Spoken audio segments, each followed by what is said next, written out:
What's up? It's Dr. Rawl, and welcome to episode 1 of Pint-sized Physics, where I take a little bit broader topics from physics and I break them down in about 10 minutes. So today, let's look at our kinematic equations, or equations of motion. I'm only going to talk about 1D. They do apply in 2 and 3D as well. But first, let's define our variables. X is going to be position. Where is our object located? That's in meters. V, our velocity. How quickly does our position change? That's in meters per second. A is acceleration, and that's meters per second squared. And bonus points, if you figured out we're going to need time, and that is in seconds. Now velocity is defined as change in x over change in time. Acceleration is defined as change in velocity over change in time. So you may be telling yourself, when did they introduce shapes into math, right? Letters was bad enough. This is the Greek letter delta, and it just means your change. So your final value minus your initial value. And for x, we call that displacement. How far did you end up away from where you started? So if it's NASCAR, you keep going around in circles, you end up where you started, your displacement is actually 0. So all we care about, where did you come from, where did you go, something, something, Cotton Eye Joe. Now, if we take this equation over here, we can rewrite this as delta x is velocity times change in time. Or final position is initial position plus velocity times change in time. Now, this only works if velocity is a constant, and we'll come back to that here in a second. We can do the same thing for velocity. Change in velocity is acceleration times change in time, or final velocity is initial velocity plus acceleration times change in time.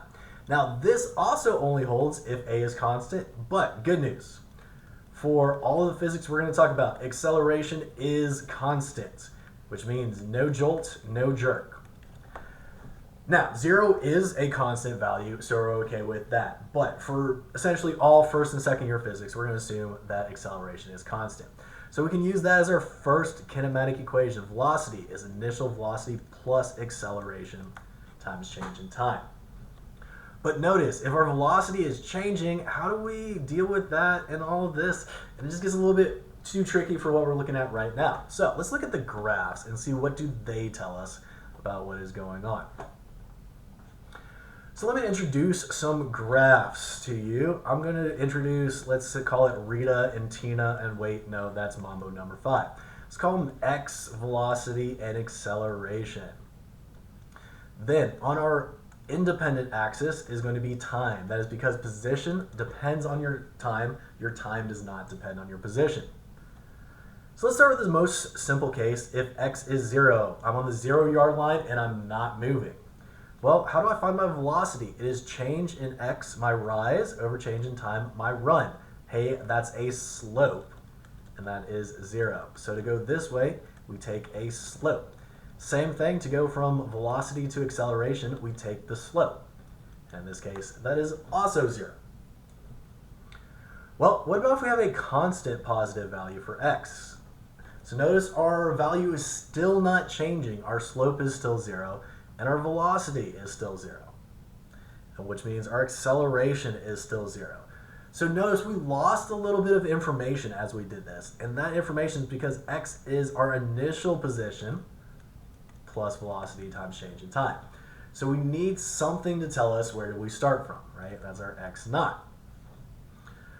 Well, let's look at what about if x is changing, and we're going to say it's changing at a constant rate.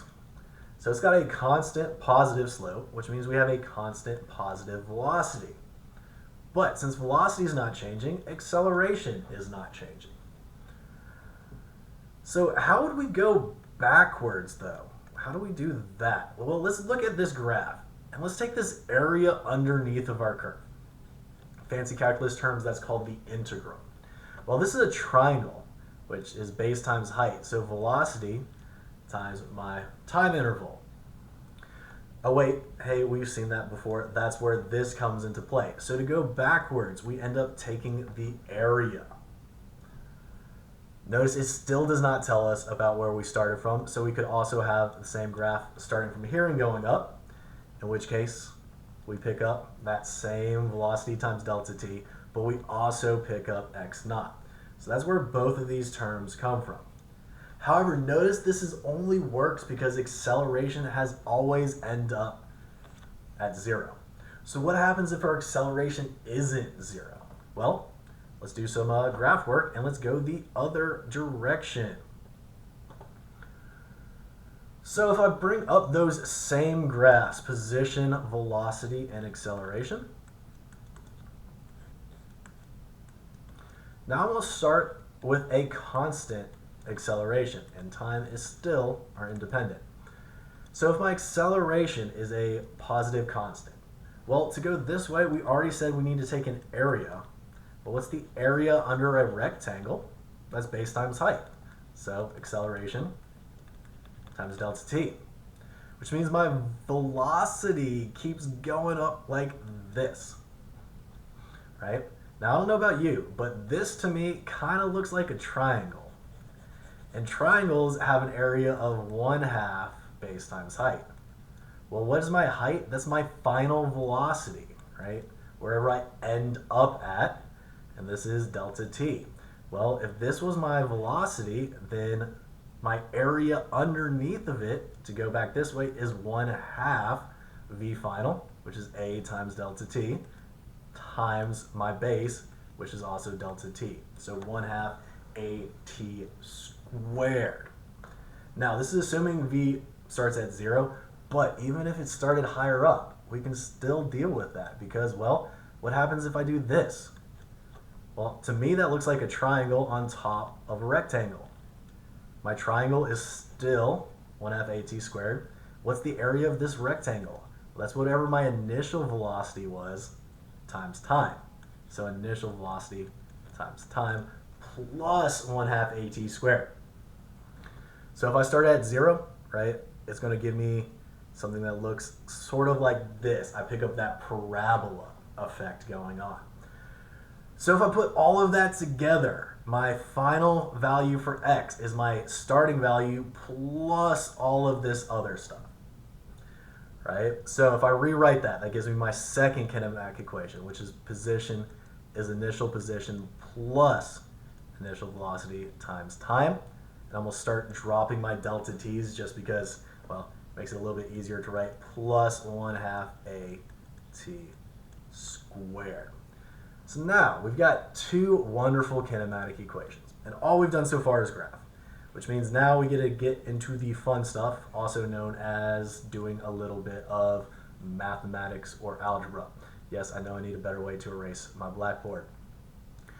So let's look at these equations that we have and see if we can rewrite them in a way that relates x and velocity without having to talk about time. And we can do that because, well, let's take this equation for acceleration. Acceleration is change in velocity over change in time. So if I multiply time over the other side, divide by acceleration, my time interval is equal to change in velocity over acceleration, or v minus v naught over a. Now, I know a lot of newer physics books use u for your initial velocity, but I still use v naught because, well, I'm a little bit old school. So if x is equal to x naught plus v naught delta t plus 1/2 at squared, we can start plugging this in for time. Now, I'm going to move x naught to the other side, so that gives me change in position is equal to v naught. Well, what's my time? That's velocity minus initial velocity over acceleration, right? If your velocity changes by a bigger amount, it's going to take longer. But if your acceleration's bigger, it's going to take less time, right? So that kind of makes a little bit of sense. Plus 1/2 a times v minus v naught over a quantity squared. So if I rewrite that, delta x is equal to v naught over a times v minus v naught. That's supposed to be an a. Plus, well, I've got a squared in the bottom. A out front leaves 1 over 2a v minus v naught squared. Now we'll move 2a over to the other side, just to make it a little bit easier. So 2a times delta x equals, since I did not have a 2 in the bottom here, I need to pull a 2 out front. V times v naught minus 2 v naught squareds. Well, I moved a over the other side, so plus v squared plus v naught squared. Did you forget that there was the inside term as well? Minus 2v naught. So now, let's see if we can combine like terms. Plus 2 minus 2, those cancel out. V naught squared plus v naught squared, well, negative 2 plus positive 1 gives me my final answer of 2a delta x equals v squared minus v naught squared, or the way you usually see it written, v squared is equal to v naught squared plus 2a delta x. So that's where our kinematic equations come from. Let me try that again to box those. That's where my kinematic equations come from. Hope that helped everybody out. If you have any questions, you can leave me a message or send me an email, jrctutoring423@gmail.com. Have a great rest of your day.